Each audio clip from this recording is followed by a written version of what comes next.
ఇది oil form చెట్ల పక్కన పెట్టిన పప్పాయ చెట్లు అండి.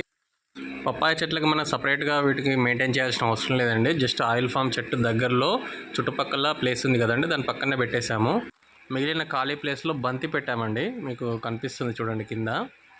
ఆయిల్ ఫామ్కి ఎలాగో మనం వాటర్ ఇస్తాం కాబట్టి ఆ వాటర్ అనేది పప్పాయకి యూజ్ అవుతుందండి. ఆయిల్ ఫామ్కి మనం ఫెర్టిలైజ్ చేస్తాం కాబట్టి అది కూడా యూజ్ అయిపోతుంది. ప్రస్తుతానికి వర్షం పడుతుంది చూడండి. ఇక్కడ ఎర్రలు బయటకు వచ్చాయి, ఎంత పొడుగున్నాయో చూడండి. న్యాచురల్గా మనం ఫార్మింగ్ చేస్తే ఇట్లాంటి ఎర్రలు వానపాములు కనిపిస్తాయండి. కెమికల్స్ ఎక్కువ వాడితే ఇంత పెద్ద వానపాములు మనకు కనిపించవు. చూడండి, పప్పాయ ఆల్రెడీ కాపుకు వచ్చేసింది. కంటిన్యూగా వర్షాలు ఉండడం వల్ల గడ్డి తీయలేకపోయాము. 10-15 డేస్ నుంచి నాన్ స్టాప్గా వర్షాలు పడుతూనే ఉన్నాయండి. ఇక్కడ ఒక వానపాము కనిపిస్తుంది చూడండి, ఎంత పొడుగున్నాయో. ఈ మధ్యకాలంలో పొలాల్లో అయితే, చేన్లలో అయితే ఇలాంటి వానపాములు కనిపించట్లేదండి. ఎందుకంటే యూరియా వేయడం వల్ల జనరల్గా యూరియాకి వానపాములు చచ్చిపోతున్నాయి. సహజ ఎరువులు వాడిన వాళ్ళ పొలాల్లో మాత్రమే వానపాములు ఉంటున్నాయండి.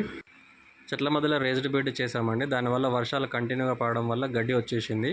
పప్పాయ చెట్టు పక్కనే ఆయిల్ ఫామ్ చెట్టు చూడండి.